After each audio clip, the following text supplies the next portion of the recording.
Bueno, vamos directo al grano. En el laboratorio clínico nuestro trabajo es hacer que lo invisible se vuelva visible, y hoy nos vamos a enfocar en la evidencia biológica definitiva, la sangre. A través de este análisis vamos a transformar una simple muestra en un mapa detalladísimo del estado de salud de un organismo. Porque, seamos honestos, al poner una gota bajo la lente del microscopio, no estamos viendo solo células flotando, estamos literalmente decodificando un registro histórico de estrés, defensa y supervivencia. Como expertos en el laboratorio, nuestra misión aquí es interpretar todos esos datos con la mayor precisión clínica.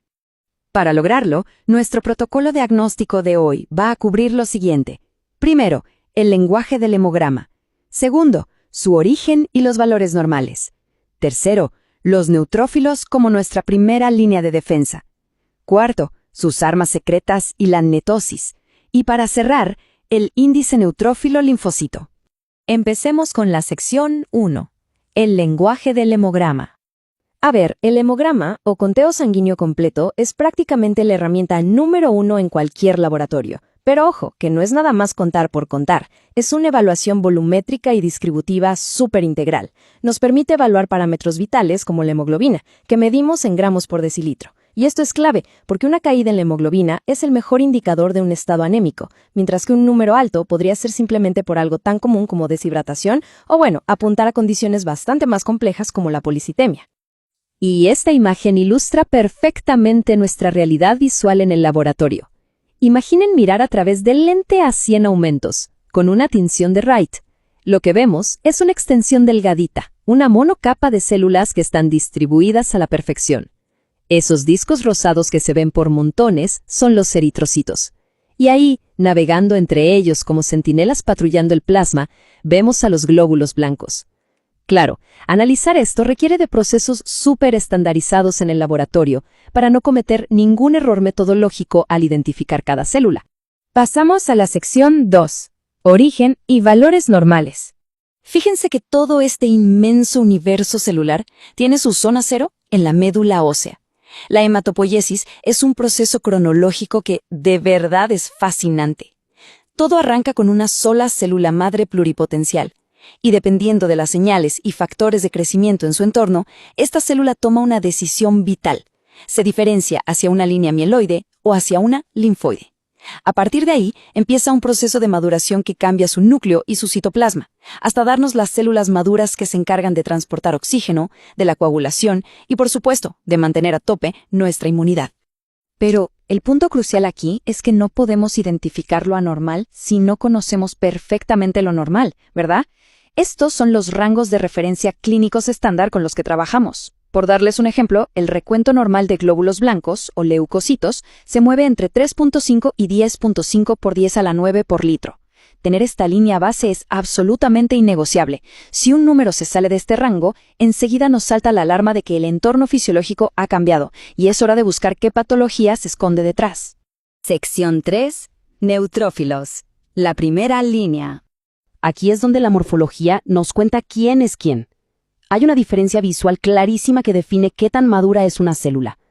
Los neutrófilos maduros, que llamamos segmentados, tienen este núcleo lobulado súper característico, medio translúcido y un citoplasma lleno de gránulos finos. Ahora, cuando todavía están inmaduros y viven en la médula ósea, los llamamos células en banda o callados.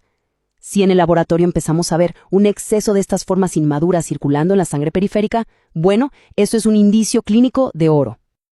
Para darles un poco de contexto, en un adulto sano, los niveles normales están estrictamente entre 1500 y 8000 neutrófilos por cada milímetro cúbico de sangre. Este es, literalmente, el batallón de defensa estándar. Tienen una vida media muy cortita, pero sus números se disparan estratégicamente en cuanto el organismo detecta una amenaza y necesita que entren en acción. ¿Y qué pasa cuando este batallón supera la marca de los 8000? Ocurre un fenómeno que diagnosticamos como neutrofilia. Y aquí les comparto una de las realidades más sorprendentes del laboratorio. La sangre documenta muchísimo más que solo infecciones por bacterias u hongos. Tener los neutrófilos altos es como un registro maestro de estrés sistémico. Cosas tan variadas como quemaduras graves, estrés severo, ejercicio de altísima intensidad o enfermedades inflamatorias crónicas como la artritis y condiciones malignas como la leucemia, todas ellas pueden activar esta enorme alarma hematológica. Avanzamos a la sección 4, armas secretas y netosis. El arsenal químico que tiene un neutrófilo es tan destructivo como preciso. Primero, aplican la fagocitosis, que es básicamente comerse al patógeno. Ya adentro, ocurre una fusión letal entre el fagosoma y los gránulos tóxicos de la célula. Simultáneamente, el neutrófilo desata moléculas oxidantes que son letales, cosas como las especies reactivas de oxígeno y el famosísimo ácido hipocloroso. Por si fuera poco, liberan citocinas y quimiosinas, funcionando como antenas de comunicación para llamar a la caballería, como los macrófagos y los linfocitos, directo al campo de batalla. Pero agárrense, porque el mecanismo más increíble, que de hecho se describió apenas en 2007, es la formación de NETs, cuando se topan con patógenos gigantes que simplemente no pueden tragarse, como las hifas de los hongos. El neutrófilo hace algo radical, expulsa literalmente su propio material genético. Crea una red extracelular, una verdadera trampa física y química construida de ADN, histonas y proteínas antimicrobianas fuertísimas como la mieloperoxidasa. Esta red envuelve a los invasores y frena en seco su diseminación. A este asombroso proceso de lanzar redes lo conocemos como netosis y puede ocurrir de dos maneras. En la netosis vital, la célula logra escupir estas redes y sobrevivir, manteniendo algunas de sus funciones. Sin embargo, en la netosis suicida o lítica, la membrana de la célula revienta por completo. El neutrófilo hace el sacrificio máximo. Se destruye a sí mismo para poder desplegar esta gigantesca trampa de ADN y salvar al organismo huésped. Una locura, ¿verdad? Finalmente llegamos a la sección 5, índice neutrófilo linfocitario. Cuando estamos frente a una enfermedad aguda, ya sea en sala de urgencias o en cuidados intensivos, siempre flota la misma pregunta en el aire. ¿Cómo podemos predecir de manera temprana la gravedad de un paciente usando nada más que una muestra de sangre, que es económica y rapidísima de conseguir? Bueno, la respuesta nos la da una fórmula matemática facilísima extraída del hemograma de rutina, el índice neutrófilo linfocito, o INL. Es tan simple como agarrar el recuento absoluto de neutrófilos y dividirlo entre el recuento de linfocitos.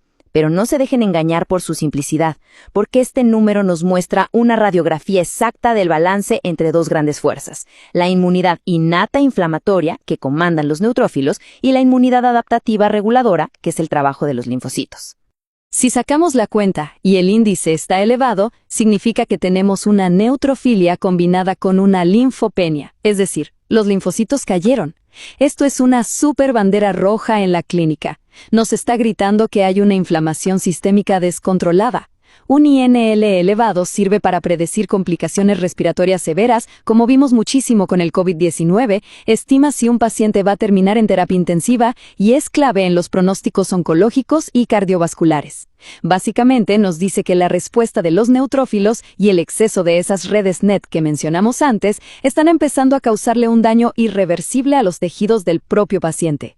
Como bien respalda la evidencia científica reciente, esta afirmación es contundente. El índice neutrófilo linfocito va mucho más allá de ser una prueba barata. Es genuinamente fascinante cómo una simple división matemática se ha convertido en una de nuestras mejores herramientas de estratificación de riesgo, dejándonos anticipar si un tratamiento va a funcionar, basándonos pura y exclusivamente en cómo interactúan dos poblaciones de células microscópicas. Hemos recorrido todo un camino hoy, desde ver la morfología más básica hasta calcular marcadores pronósticos súper avanzados. Saber que una muestra biológica de todos los días esconde historias de sacrificio celular, trampas de ADN y matemáticas capaces de predecir la supervivencia humana, bueno, nos recuerda que la biología clínica nunca deja de asombrar. La próxima vez que tengan un reporte de laboratorio en las manos, recuerden el inmenso universo que nosotros, en el laboratorio, acabamos de decodificar. Y nos deja pensando, si todo esto ocurre en una sola gota de sangre, ¿qué otros secretos invisibles fluyen con cada latido, esperando a ser descubiertos bajo la lente del microscopio?